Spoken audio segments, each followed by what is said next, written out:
چوارەم ڕۆژی ڤیستیڤاڵی بەهاریە لە پێشنگای نێودەوڵەتی سلێمانی. ئەمساڵ ئەم پێشنگایە قەرەباڵغی پێوە دیار نییە و خەڵکی کەمتر سەردانی دەکات و بەشداربووانی پێشنگاکەش نایشارنەوە کە ساڵانی ڕابردوو ئەم ڤیستیڤاڵانە قەرەباڵغتر بوون. شاید نازانم وڵاهی من پێم وایە بێ شاید لەبەر کۆرۆنا بێت ئەو تاسیردا ئانێت کۆرۆنا تاسیردا ئانێت دوایەوە ئیتر چی بڵێم مردمی واقعان منیش پێم تەعەجەبە خەڵوەتە وایە چۆڵە ئازاریشە و هەنێ نییە ئازاری جوان نییە. ڕابردوو بەشداریتان کردوێەوە؟ نەوەڵا من ئیمساڵ ئەوڵین جارە هاتوومە سلێمانی. سەورتان نەکرد ئاوا چۆڵ بێ؟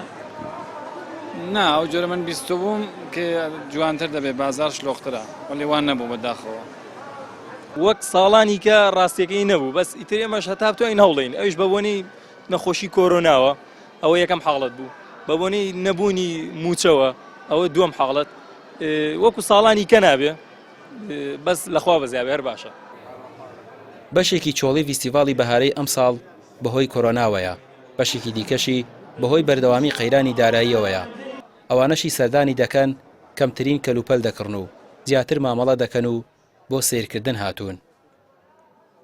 وەکو چاوەڕوان دەکرا بەو ڕێژەیە نەبوو بەو جۆرەیە نەبوو بەڵام الحەمدوللا تا ئێستا چەند ڕۆژە ڕۆشتووە باش بوو بە شێوەیەکی وەکەوەی چاوەڕێمان دەکردوانە بوو بەڵام سوپاس بەخوای گەورە خەڵکیش بەژاری تێدا کردووە.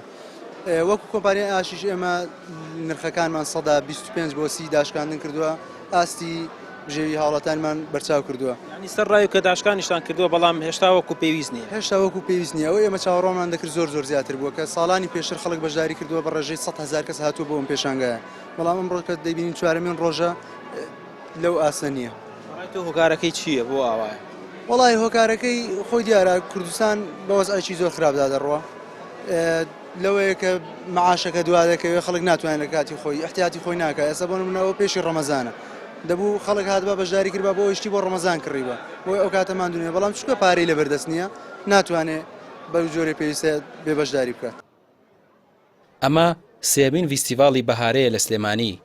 ساڵانی ڕابردوو ژمارەیەکی زۆر خەڵکی سەردانی پێشنگاکەیان دەکرد و کەلوپەلیان دەکڕی بەتایبەت بۆ مانگی پیرۆزی ڕەمەزان بەڵام ئەمساڵ کەمترین سەردانیکەر سەردانی پێشنگاکە دەکات. ڕامیار عوسمان، کەناڵی پێام، سلێمانی.